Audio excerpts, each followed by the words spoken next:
pueden existir este tipo de neoplasias. Y en esta categoría está el teratoma, el disgerminoma, el tumor del seno endodérmico, que es lo mismo que saco vitelino, y el coriocarcinoma, y aquí falta carcinoma embrionario en esta clasificación del Robbins. Entonces, tumores de células germinales representan entre el 15 y el 20%.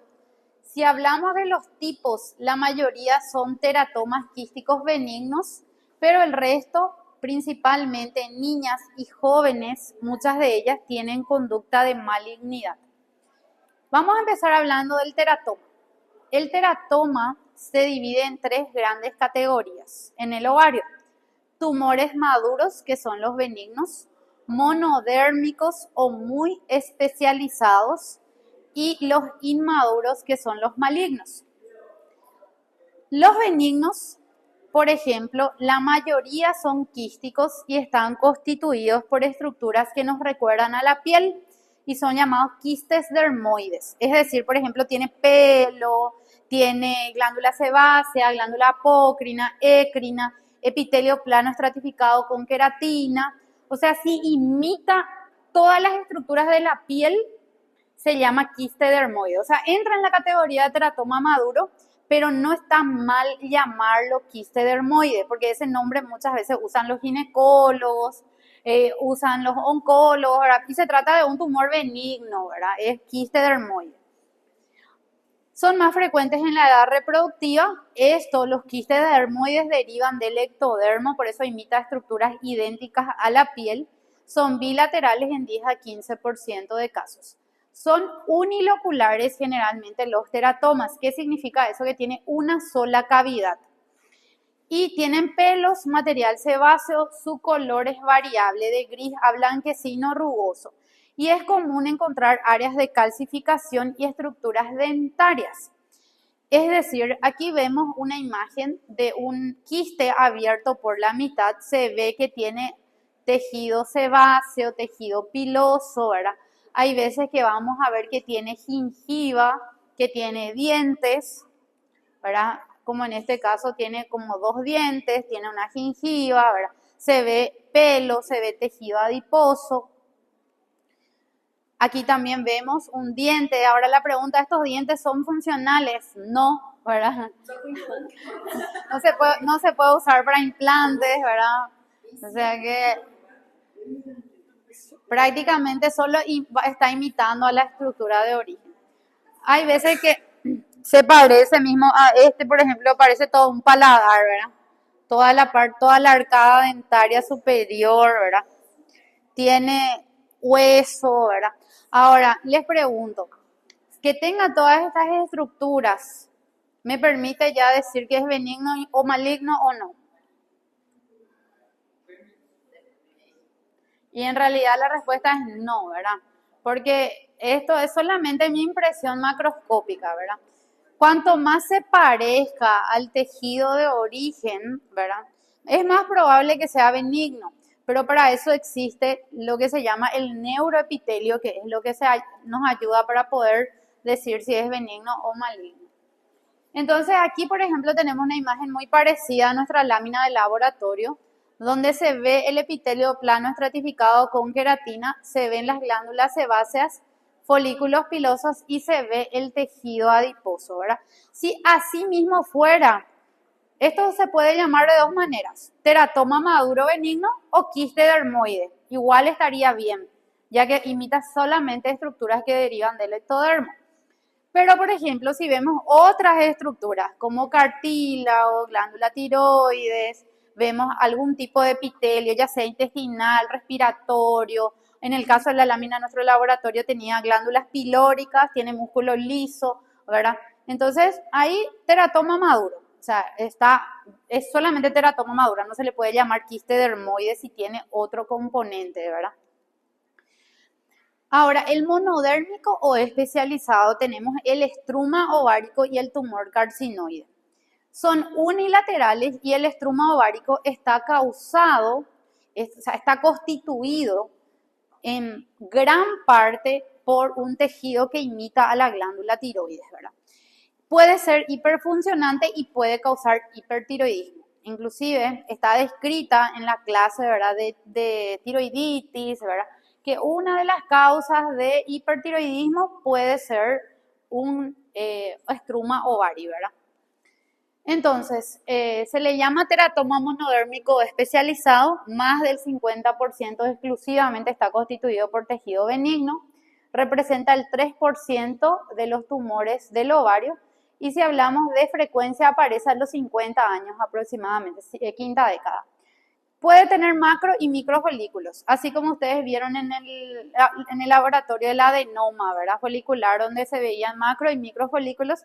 Aquí también pueden presentarse de esa manera.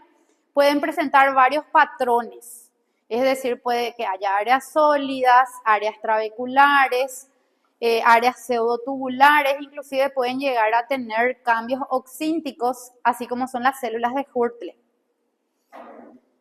Y ya en la macroscopía aparece tiroides. La tiroides en la macroscopía tiene ese aspecto brillante por el coloide que tiene como áreas nodulares y estas áreas nodulares parecen como una gelatina, ¿verdad? Tienen este color parduzco y asimismo ya se ve el ovario que en condiciones normales, en la anatomía normal, no se identifica de esta manera el ovario. Ahora, histológicamente hablando, es igualito a la tiroides, ¿verdad? Es como si fuese que estamos mirando la glándula tiroides.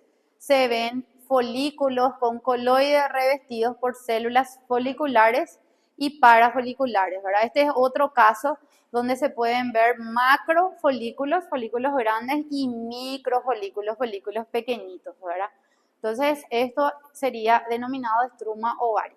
Aquí se ve la cápsula del ovario y se identifican los folículos. Numerosos folículos revestidos por células foliculares y parafoliculares.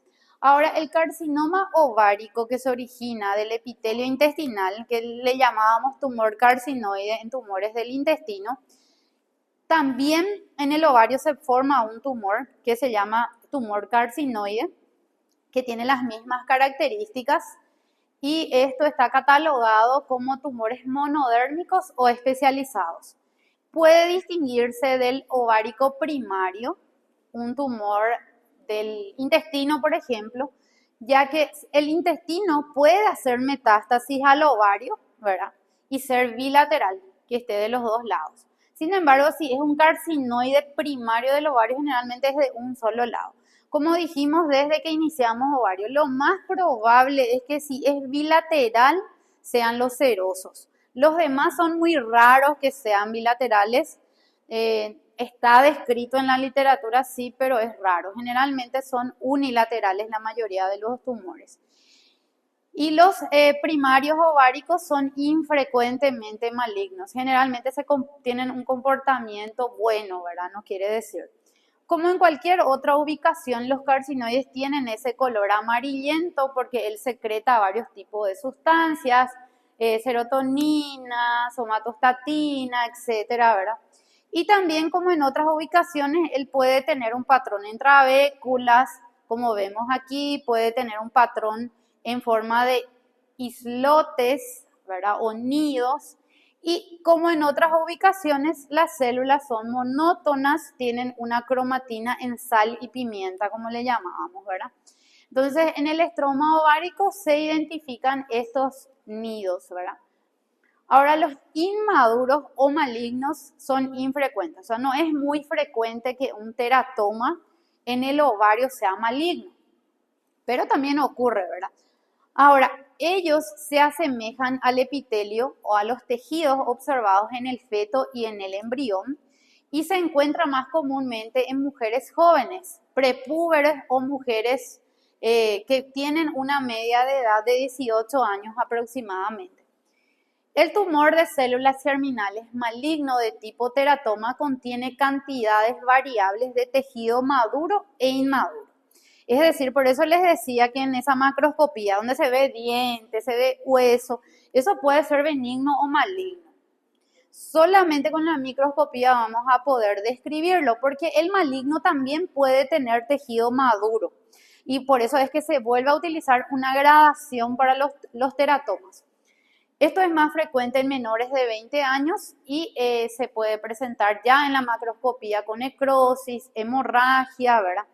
Y la clasificación va a depender de la cantidad del neuroepitelio que presenta. Puede ocurrir una gliomatosis ya sea ganglionar o peritoneal, es decir, donde hay en varios ganglios o varios implantes en la cavidad. Y generalmente se evalúa el tejido neural para poder clasificarlo y la clasificación generalmente es muy útil para el médico tratante. Entonces, esto sería una macroscopía donde aquí inclusive vemos un tumor que es polilobulado, se ve que tiene una cavidad, pelos y tejido sebáceo. Hasta ahí inclusive podría ser benigno esto, ¿verdad? Ahora, macroscópicamente, él puede ser un poco más voluminoso, tener áreas de necrosis, áreas de hemorragia, puede haber cartílago, hueso, calcificaciones, o sea, puede que sea orientativo, pero no vamos a tener la certeza hasta poder mirar las láminas. En la microscopía vamos a encontrar tejido inmaduro, que se va diferenciando a cartílago, glándulas, huesos, músculos, y un riesgo importante es la diseminación extraovárica que contenga neuroepitelio inmaduro. Generalmente los teratomas inmaduros rompen la cápsula, se diseminan ya sea localmente o a distancia. Él tiene elementos que derivan del endo, del ecto y del mesodermo, de las tres capas germinales. Puede presentar neuroepitelio inmaduro. El neuroepitelio inmaduro se refiere a formación de tejido neural que nos recuerda tumores del sistema nervioso. La última clase de anatomía patológica justamente es sistema nervioso central y sistema nervioso periférico, neoplasias. Y las neoplasias del sistema nervioso central, por ejemplo, forman varios tipos de rosetas. Cada roseta tiene un nombre. Y se ven, por ejemplo, en el ependimoma. El ependimoma tiene unas rosetas que son típicas de esta neoplasia. Y estos tumores tienen esas rosetas. Al mirar el ovario tienen ese aspecto parecido a un tumor maligno del sistema nervioso central. Porque, por ejemplo, yo puedo ver también en un teratoma benigno maduro células que me recuerdan al astrocito, oligodendrocito. O sea, el maduro siempre me va a recordar a la histología normal, ya sea tejido nervioso, cartílago, hueso, a lo normal. El inmaduro puede tener áreas que me recuerden a la histología, por ejemplo, áreas de cartílago normal, pero entre ellos puede tener áreas de condrosarcoma, de sarcoma, neuroepitelio, o sea, características que me van a llamar la atención para catalogarlo como maligno.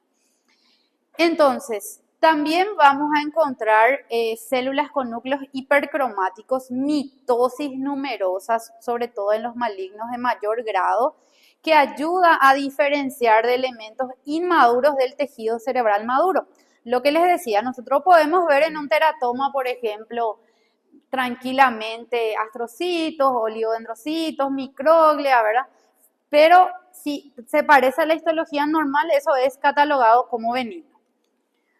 Ahora miren por ejemplo, esta imagen. Esto no me recuerda en nada a la histología normal, sino que voy viendo estas estructuras que hacen como una falsa estratificación, que son las llamadas como rosetas. Aquí, por ejemplo, se ve áreas de cartílago, pero este cartílago mismo ya no me parece muy normal, ¿verdad? Podría ser un inicio de un condrosarcoma.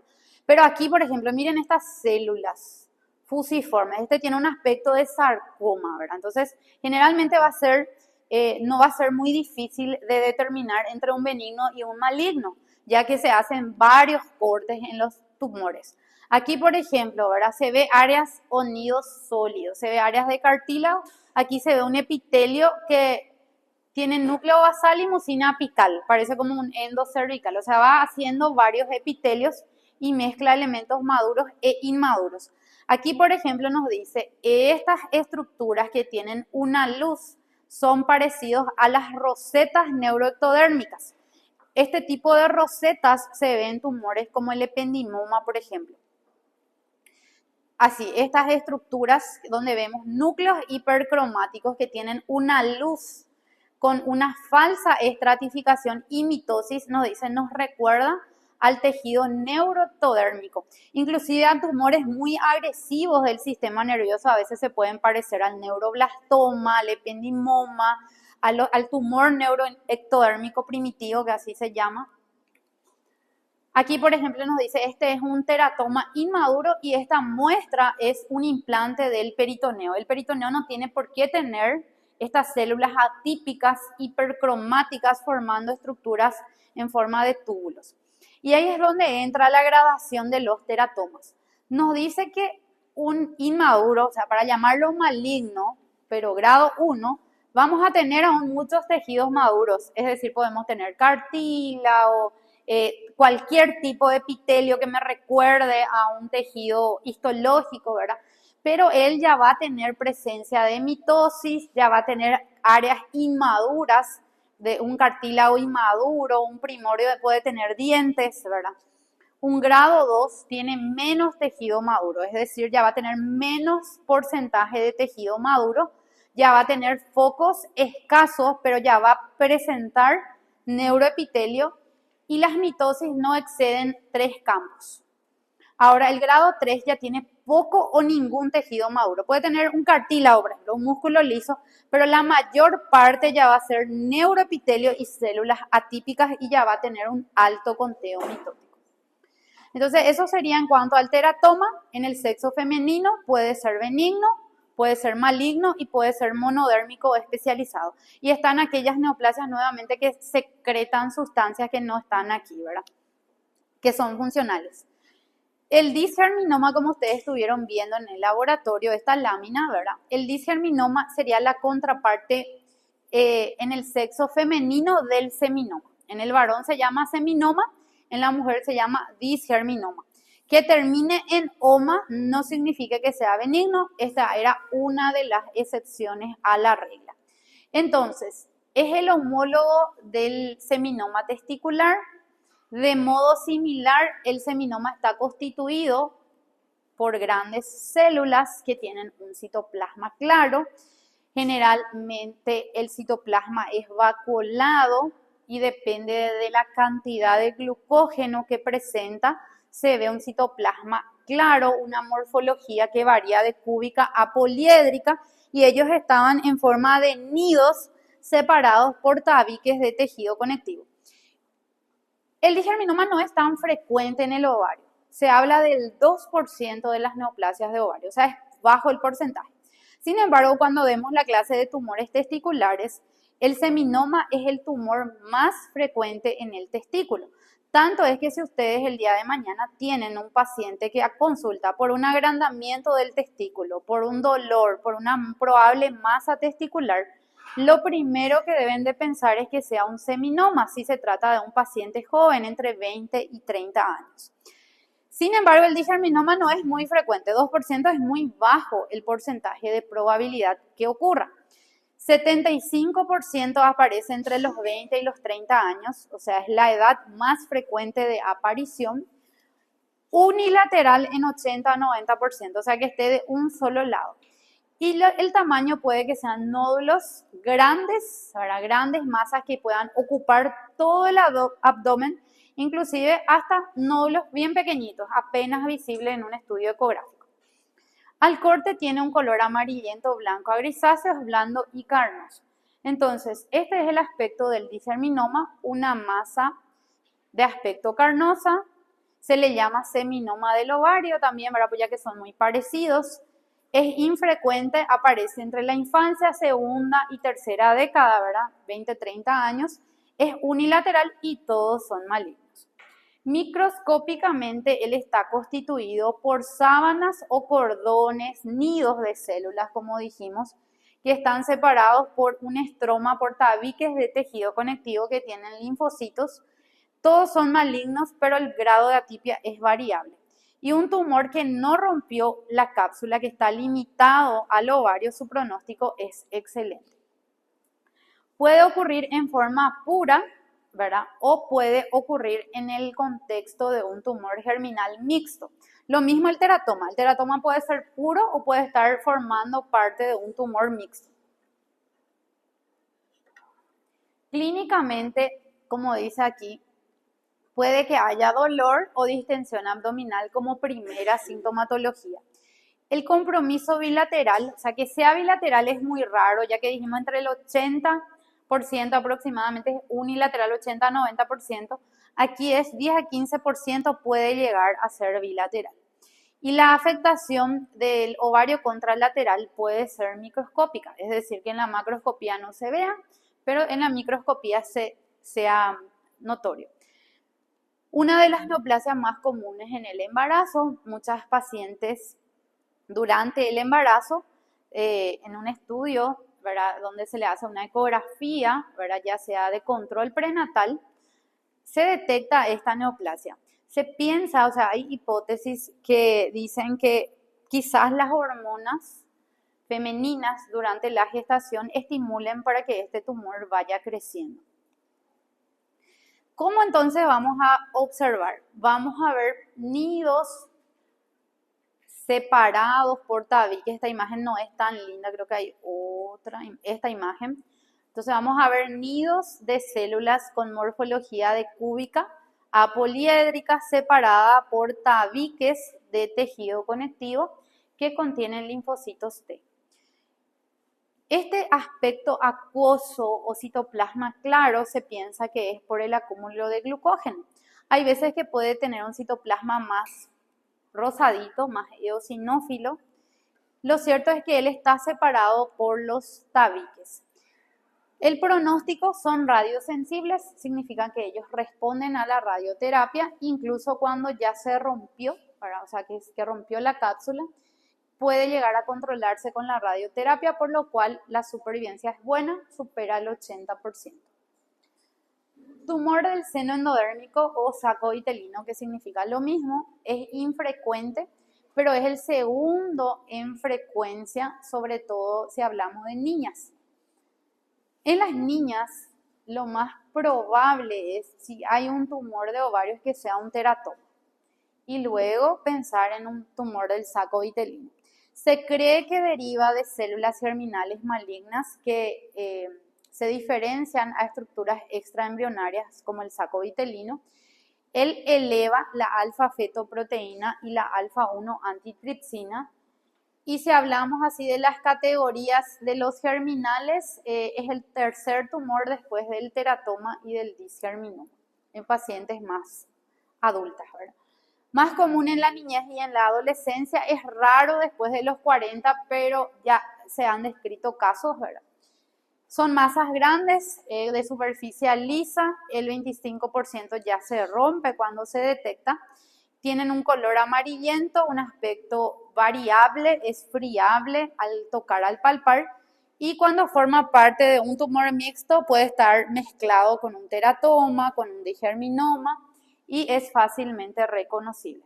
Este es el caso de un tumor del saco vitelino en una paciente de 20 años, donde se ve una masa de gran tamaño, de aspecto polilobulado.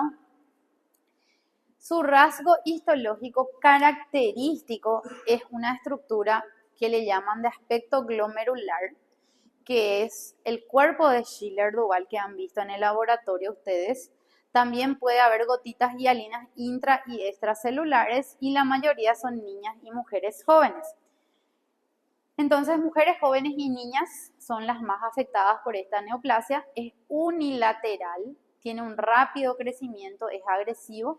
Macroscópicamente tiene este aspecto carnoso. Este también es otra neoplasia donde cambia la morfología del ovario. También le llaman Yolk-Sac tumor, ¿verdad?, de su nombre en inglés.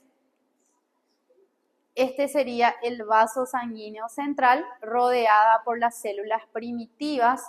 Tiene un pequeño espacio que lo comparan con el glomérulo, de ahí nace el nombre estructura glomeruloide, y alrededor vamos viendo células germinales de morfología cúbica a poliédrica. Entonces, en este caso hay varios cuerpos de Schiller-Duval rodeado por un patrón reticular o en redes.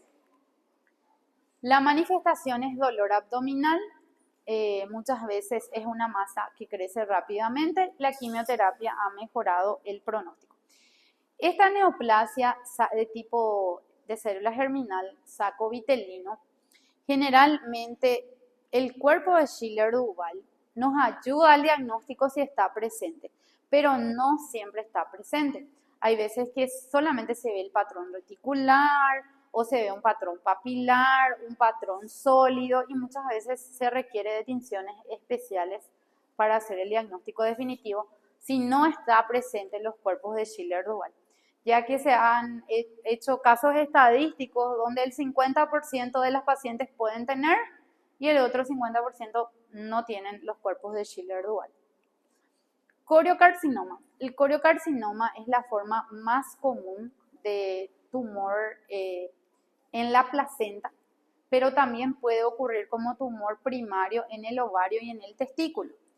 También puede, por eso dice aquí, puede confirmarse en una paciente prepuber luego de excluir la posibilidad de un embarazo ectópico ovárico. Hay veces que se piensa que es un embarazo ectópico y que de esa placentita que se estaba formando se originó el corio.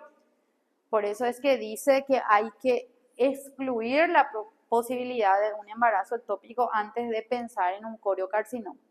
Son muy agresivos, que generalmente ya hicieron metástasis en el momento en que se diagnosticó y justamente hacen metástasis a pulmón, hígado, hueso y otras vísceras en el momento en que se hace el diagnóstico. Él eleva grandes cantidades de beta-HCG. Justamente nos falta también desarrollar la clase de enfermedad trofoblástica gestacional de Mola, ¿verdad? Donde se hablaba de células placentarias como cito y sincicio trofoblasto, ¿verdad? Las células de tipo sincicio trofoblasto, que son unas células gigantes multinucleadas, son las que secretan la beta-HCG. Y estos tumores justamente tienen células de tipo cito y sincicio trofoblasto como la placenta. Solamente que las concentraciones de beta-HCG son muy grandes, o sea, no corresponden con lo que sería un embarazo. En el embarazo hay dos tipos de test. El cualitativo, que dice positivo o negativo para embarazo, y está el cuantitativo, donde hace una contabilidad de cuál es la cantidad de beta-HCG para un embarazo de 4 semanas, de 8 semanas, de 12 semanas. Así la paciente va viendo si el feto está creciendo correctamente, ¿verdad? En estos casos tienen cantidades elevadísimas de beta-HCG que no corresponde, ¿verdad?, con la edad gestacional. Y justamente, como dice aquí, en contraparte con el coriocarcinoma de la placenta que responde a la quimio, ellos no responden a la quimioterapia. O sea, no hay un tratamiento, ¿verdad? Se intenta, pero generalmente los pacientes fallecen. Entonces, por eso dice ahí, las consecuencias son fatales si se trata de un coriocarcinoma que se originó como tumor primario en el ovario o en el testículo, porque en el testículo también hay corio. La mayoría se dan en combinación, es decir, está mezclado con el carcinoma embrionario, con el sacovitel, con otras neoplasias, ¿verdad? Que ocurra en forma pura es muy raro, pero también hay casos, ¿verdad? Y microscópicamente está constituido por células que son originarias, ¿verdad? O sea, que se observan normalmente en la placenta como células de tipo cito y sincicio trofoblasto, y está también un trofoblasto intermedio, se le llama. Es común que tengan necrosis y hemorragia. Este sería un ovario, ¿verdad?, con un carcinoma, con un coriocarcinoma, donde tiene ese aspecto polilobulado, necrótico, hemorrágico. Siempre son muy sangrientos esto al cortar, ¿verdad? Y histológicamente están constituidos por células que son redondas, apoliédricas, que son llamadas citotrofoblásticas, y células gigantes multinucleadas que son llamadas sincicio-trofoblásticas. También están células que tienen una morfología intermedia que se llama trofoblasto intermedio. Entonces, todas estas células tienen ese color oscuro, son hipercromáticos, son pleomórficos y se van disponiendo en nidos. Aquí, por ejemplo, se ve una sincicio, otra sincicio, una citotrofoblástica también. Tanto en la macro como en la microscopía es común que se observe hemorragia, muchas mitosis, áreas de necrosis. Carcinoma embrionario. El carcinoma embrionario es similar a lo que ocurre en el testículo. La edad media es de 15 años. Se puede presentar como un sangrado vaginal, amenorrea e hirsutismo. O sea, empiezan a tener una distribución del pelo parecida al varón. HCG siempre está alta, alfa-fetoproteína también puede elevar esta neoplasia. Son tumores grandes con una media de 17 centímetros, donde tienen un aspecto liso, brillante, con hemorragia y necrosis. Este sería el aspecto macroscópico, polilobulado, hemorrágico, heterogéneo. Microscópicamente puede formar estructuras parecidas a papilas o a estructuras glandulares abortivas, se dice, ¿verdad? Es como un adenocarcinoma, ¿verdad? Pero si nosotros miramos y yo les digo, ¿qué morfología tienen las células? Esto es cilíndrico, es cúbico, ¿cómo es? Es poliédrico y me van a decir no tiene ninguna de esas morfologías que me recuerda a un epitelio. ¿Por qué? Porque es embrionario, es inmaduro. A eso es que se refiere componente inmaduro. No da para decir esto es cúbico, es cilíndrico, porque es inmaduro, ¿verdad? Lo cierto es que vamos a encontrar características de malignidad, hipercromacia, pleomorfismo, mitosis. Y microscópicamente, como vimos, son hojas y nidos de células primitivas, papilas, glándulas abortivas, no son verdaderas glándulas. Y también se pueden ver células de tipo sincicio tromboblasto. Por eso es que dice, en una parte decíamos, que también eleva la beta-HCG. O sea, la beta-HCG es un marcador serológico muy importante para tumores de origen germinal. Este es un caso clínico donde se trata de una paciente de 17 años que tuvo desvanecimiento. Eso fue le llevaron a la urgencia porque ella se desvaneció, ¿verdad? Se le hizo una ecografía y se vio una gran masa abdominal. Eso es lo que informaba la ecografía. Fue una cirugía de urgencia. Esto me llegó a mí. Al abrir, ¿verdad? Esto ya se ve que es un tumor grande, ¿verdad? Hasta este sector podríamos pensar que es un teratoma, ¿verdad? Porque tiene ese aspecto sebáceo. Pero al acercar, esta zona no me gusta, ¿verdad? Parece una zona ya friable, carnosa, ¿verdad? De algo maligno, ¿verdad? Y ellos informaron como una masa, ¿verdad? Este era un ovario, les voy a mostrar el otro ovario. Este era el otro ovario. El otro ovario también estaba agrandado. Y al abrir también se veía ese aspecto sebáceo, carnoso, hemorrágico, necrótico, friable, ¿verdad? Pero si ustedes observan y nos preguntamos, ¿verdad? ¿Cómo todo eso cabía en esa zona, ¿verdad? Porque uno es gigante y el otro tiene las mismas características, solo que es más pequeño, ¿verdad? Pero son los dos ovarios estaban comprometidos en este caso. Y esto fue un tumor germinal mixto maligno, donde había una mezcla de tumores, ¿verdad? Teratoma con otras neoplasias. Continuará, dice, pero vamos a terminar ovario.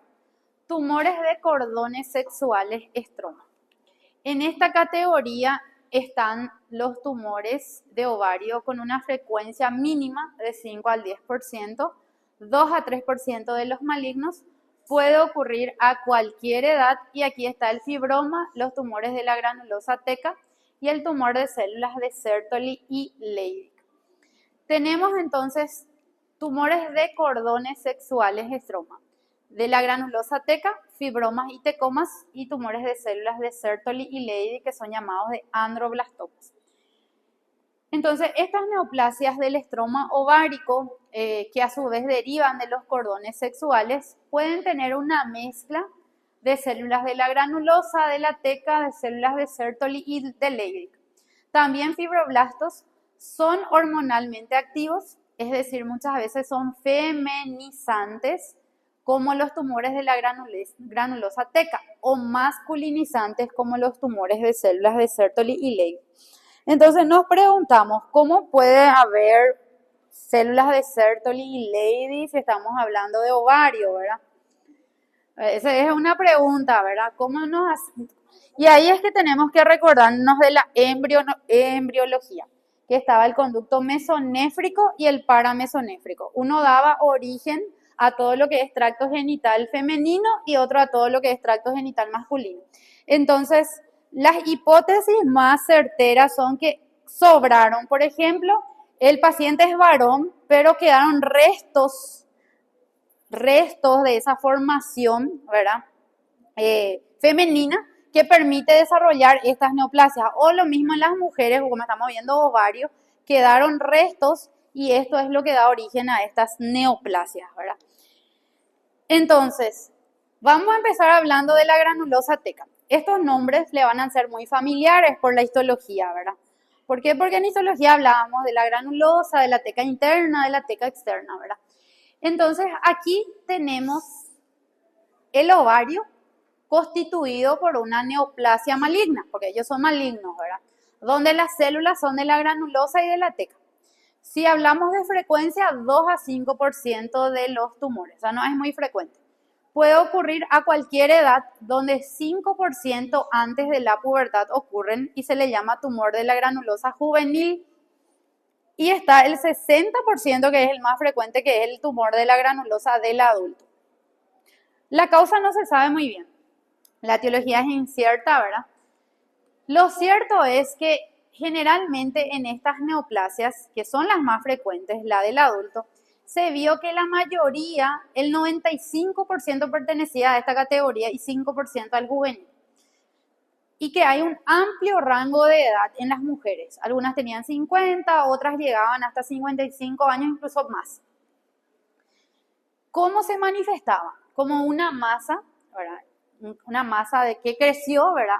Donde había gran cantidad de estrógenos, hiperestrogenismo en un estudio realizado, ¿verdad? De cuál era el porcentaje de las hormonas. Generalmente las hormonas se van dosando, sobre todo en las menopáusicas, para hacer tratamientos de restitución hormonal, ¿verdad? Muchas veces esto ya puede ocurrir una rotura del tumor y un hemoperitoneo que puede ser una forma de debut. Otras se vio que tenían alteraciones menstruales, ¿verdad? O que menstruaban posteriormente ya a la menopausia o que tenían sangrados irregulares. También se vio que algunas tenían hiperplasia o carcinomas de endometrio asociados, ¿verdad? Y en las que eran pacientes jóvenes se vio que tenían una pubertad precoz. Entonces, la pubertad precoz, por ejemplo, se manifestaba en pacientes muy jóvenes, digamos así, donde ya tenían las menstruaciones, iniciaron a los 10 años, a los 11 años, ¿verdad? O bien se vio también que en las adultas había una hiperplasia del endometrio o una adenocarcinoma en endometrio. La mayoría era unilateral, o sea, de un solo lado. La macroscopía es un tumor polilobulado de característica heterogénea. Grande, ¿verdad? Grande, con un tamaño promedio de 12,5 y que tienen un color amarillo, sobre todo en aquellos que secretaban hormonas.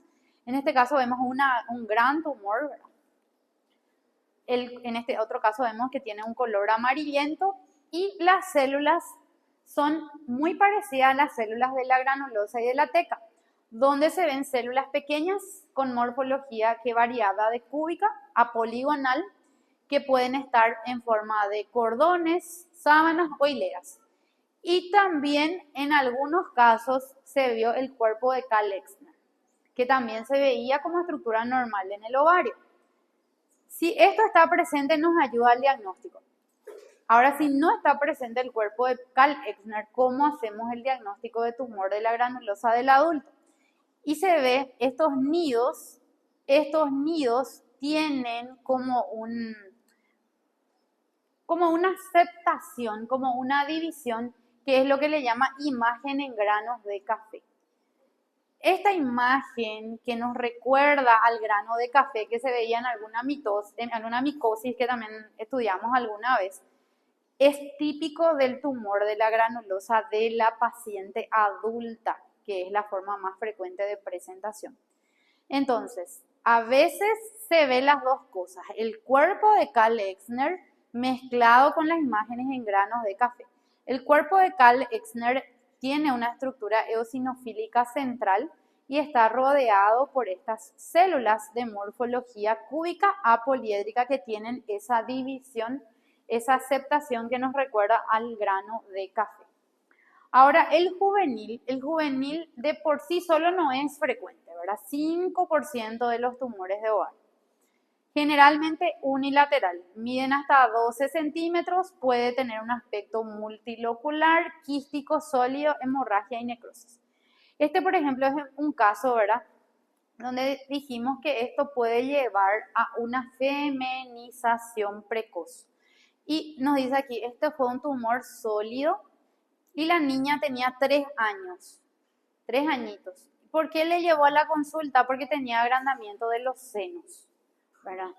Entonces, muchas veces, y este ovario ya es grande para una niña de 3 añitos, ¿verdad? Generalmente sabemos que el ovario mide 3 centímetros en su mayor proporción, 3 a 4, ¿verdad? Según algunos libros.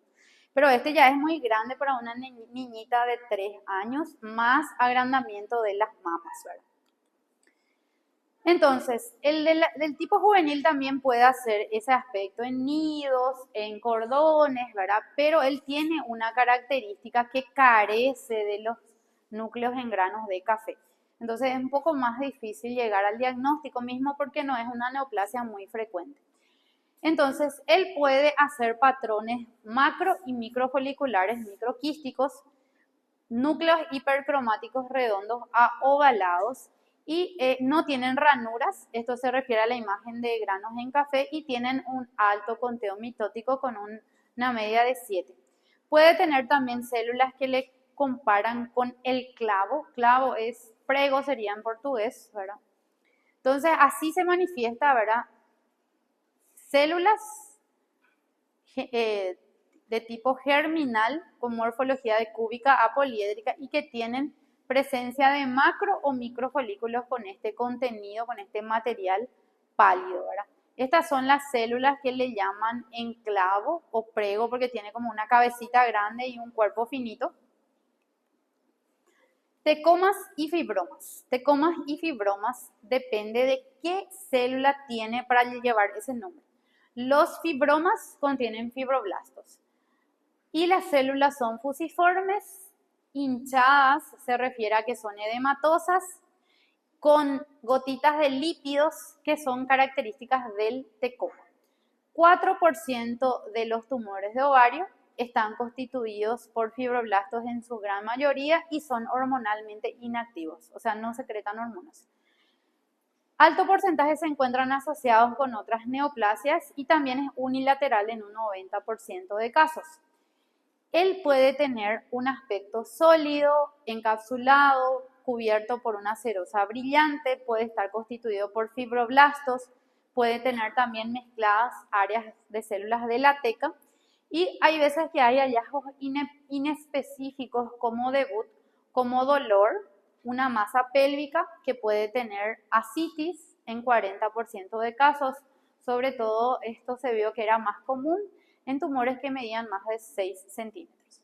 El segundo caso menos frecuente que haga un hidrotórax del lado derecho y esta combinación, tumor de ovario, hidrotórax y ascitis, si están presentes los tres, se llama síndrome de Meigs.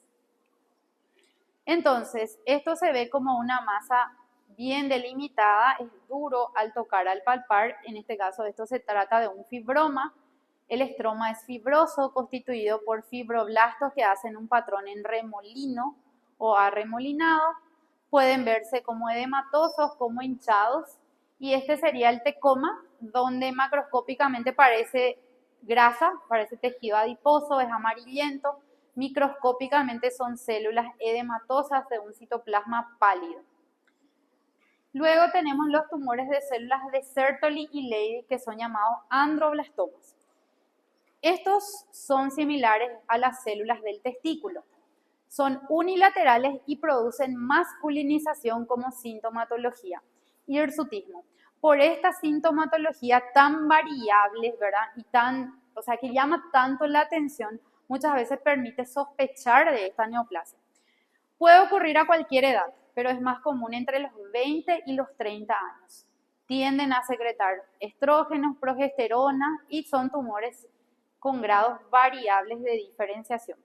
Están asociados con el síndrome de Peutz-Jeghers. No sé si recuerdan del síndrome de Peutz-Jeghers que habíamos dado en la clase de intestino delgado. Y aquí puede ser benigno o maligno. El síndrome de Peutz-Jeghers era un síndrome donde había múltiples pólipos y tenían algo característico que eran las manchas en café con leche que podía estar alrededor de las mucosas y en las palmas de las manos, ¿verdad?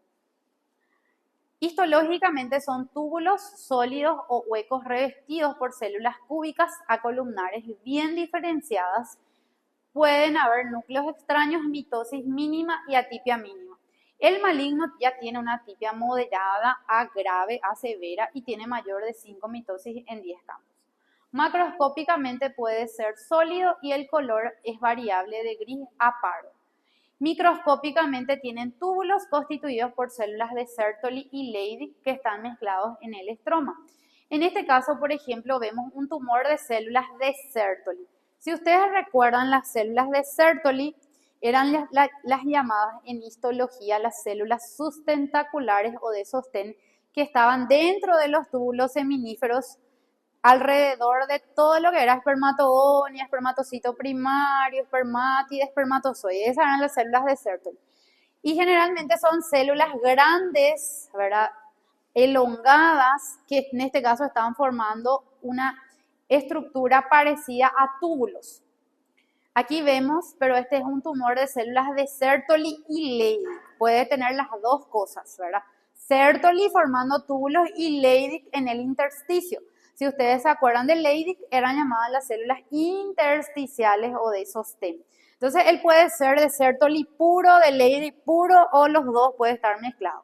Y puede ser benigno, puede ser borderline o puede ser maligno. Entonces, el tumor que está constituido por células de Sertoli son llamados del cordón sexual y el de Leydig del estroma. El comportamiento se correlaciona con el grado de tumor. 10% de ellos se vio que eran moderadamente diferenciados y entre el 13 y el 50% pobremente diferenciados. Inclusive los pobremente diferenciados tienen componente heterólogo. Es decir, por ejemplo, puede tener cartílago, hueso, otras estructuras. A esas otras estructuras es que se le llama componente heterólogo. La incidencia y recurrencia de metástasis es menor al 5%, no es muy común que él haga metástasis, significa eso. ¿Y cómo se manifiesta en las mujeres? Con desfeminización. Es decir, la mujer presenta atrofia de mamas, amenorrea, o sea, altera completamente el ciclo menstrual, esterilidad, pérdida de pelo y tiene una distribución en la cabeza. Distribución viriloide del pelo, puede tener bigote, barba, pelos en la espalda, en el abdomen, como si fuese un varón. Entonces, dijimos, bien diferenciados, moderada y pobremente diferenciados. Esto depende nuevamente de las mitosis, del pleomorfismo, del componente, si se parece a estructuras sarcomatosas y como dijimos, si tiene componente heterólogo como cartílago, hueso, otro tejido. Entonces, el síndrome es de masculinización en estas pacientes. Hirsutismo, ¿verdad? Tiene una distribución de pelo parecida al varón y va perdiendo el pelo en la cabeza, ¿verdad? El clítoris tiene una clitoromegalia, aumenta de tamaño como si fuese un pene, ¿verdad? Cambios en la voz, ¿verdad? Tiene una voz parecida a una voz del varón, ¿verdad? Irregularidades menstruales, ¿verdad? A veces esto puede hacer un dolor pélvico, una masa pélvica, a veces debuta como una ascitis o ruptura del tumor. Entonces, muchas veces son tumores de gran tamaño, a veces tienen presencia de las dos cosas, células de Sertoli formando túbulos o de Leydig atípicas en el intersticio, ¿verdad? Entonces, eso sería lo correspondiente a tumores de cordones sexual y estroma. Después tenemos metástasis. Las metástasis también habíamos dicho, ¿verdad? Que muchos tumores hacen metástasis a ovario. ya sea tumores del útero, de las trompas, del ovario contralateral mismo, o bien primarios en otros órganos como mama, tracto gastrointestinal, colon, estómago, vesícula biliar, páncreas, apéndice mismo, ¿verdad? Que era común que haga metástasis a ovario. Y habíamos hablado del tumor de Krukenberg, que era una asociación frecuente del carcinoma gástrico metastásico a ovario, ¿verdad? Entonces, siempre se le debe de evaluar completamente a la paciente si es bilateral, sobre todo descartar que ya no haya tenido un antecedente de algún tipo de tumor previo, ¿verdad? Entonces aquí justamente el Krukenberg nos habla que es un ejemplo clásico, ¿verdad?, de patología gastrointestinal metastásica a ovario, y algunas de veces podemos ver inclusive células en anillo de sello y estamos observando ovario, ¿verdad? Pensar en un carcinoma gástrico de tipo difuso. Entonces, aquí se ve el estroma ovárico y en él vamos viendo células cuyos núcleos son empujados a la periferia adoptando la forma de un anillo de sello. No está de más decirles, ¿verdad?, que las células en anillo de sello se ve mejor con la tinción de Paz, ¿verdad? Y bueno, hasta ahí es el capítulo gigante de ovario, ¿verdad?, donde hablamos de varios tipos de tumores.